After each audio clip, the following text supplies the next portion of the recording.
Hello guys, welcome back to my channel. Today we're gonna look at the poem The Freaks written by Kamla Das. But before starting the poem, first let us know about the poet Kamla Das. Kamla Das is one of the revolutionary poet and novelist of Indo-English literature. She was born in 1934 at Malabar in Kerala and she comes from a literature background. Her mother and grandmother both were great literary figures in Malayalam literature. So from there, she inherited her love for literature. Now, before coming into Indian English writings, she had already gained fame in Malayalam literary circle. She got married at very young age at the age of 15 and her husband was much older than her. She could never come out of the trauma of her early sexual experiences with her older husband. And she made poetry a medium to bring out those emotions and horror which were born out of those early sexual experiences. She writes, and it seems for therapeutic purpose. It is a kind of exposure that she enacts in her poetry. There is a very strong confessional note in her poetry. She wrote openly and frankly about female sexual desires and the experience of being an Indian woman. And because of the frankness in her writings, she has attracted a lot of criticism in literary circles. Now, here are some famous work of Kamala Das.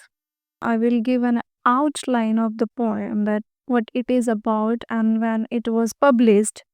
The Freaks, the poem was published in 1973 in the Old Playhouse and Other Poems collection.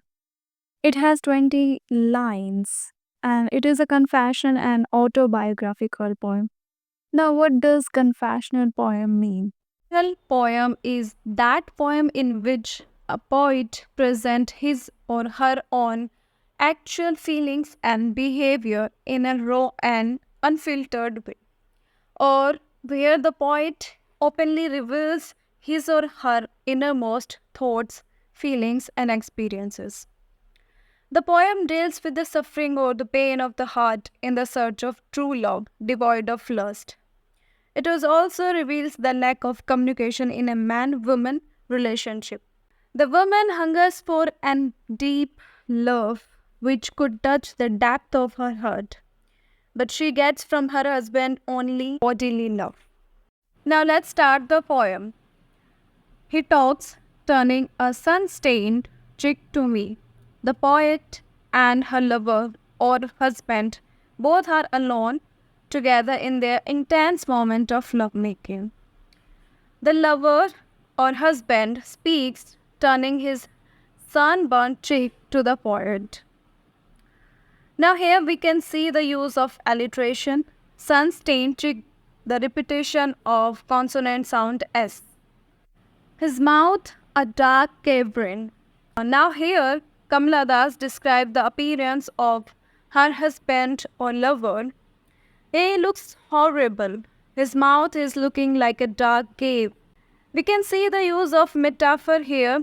She compares his mouth to a dark cave, which denotes the emptiness or coldness, where stalactites of uneven teeth gleams. His uneven teeth seem to the poet like a white calciferous growth which often forms on the roofs of caves, or his uneven teeth are looking like ice peas hanging in a cave. His right hand on my knee while our minds are willed to race towards love. The lover puts his hand on the knee of the poet, and the poet finds his touch rather cold. There is a lackness of warmth of love, and there is a desire to achieve fulfillment of love through the sexual act, and they are not fully successful. Idly over puddles of desire, the poet feels that the both of them are trying to swim only in a small pool of desires, where only a sea can provide enough space for a free and enjoyable swimming experience. Can't this man with nimble fingers tips unleash nothing more alive than the skin lazy hungers? The quick moving fingers of the lover are producing only skin lazy hungers. Means it's just a physical passion.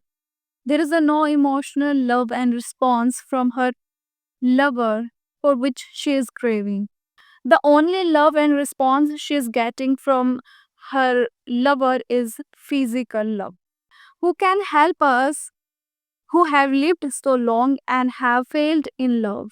Now, here the poet questions that is anyone here who can advise or tell them that how can they achieve fulfillment in their relationship?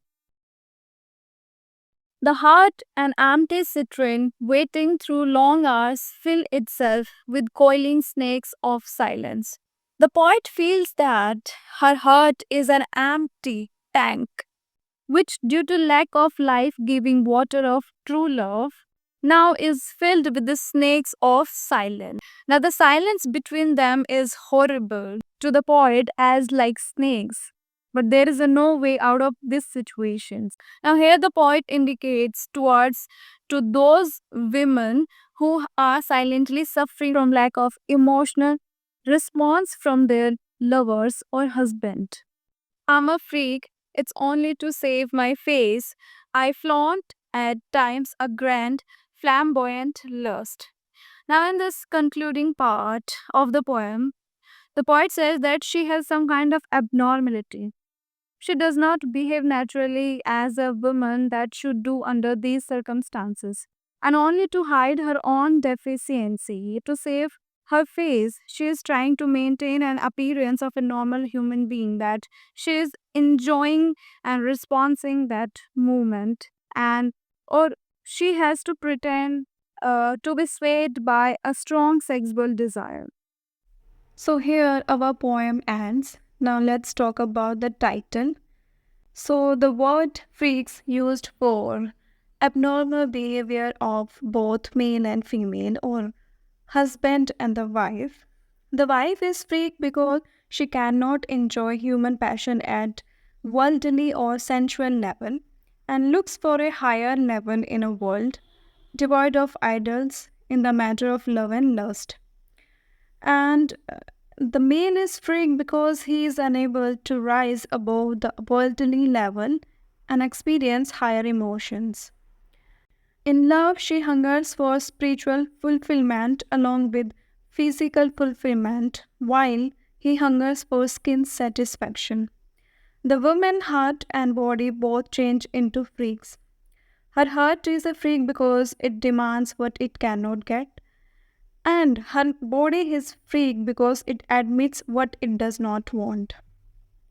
Themes that occurs in the poem are unfulfillment of desires, relationship between man, woman, loneliness, alienation and disconnection, feminist rebellion against patriarchy.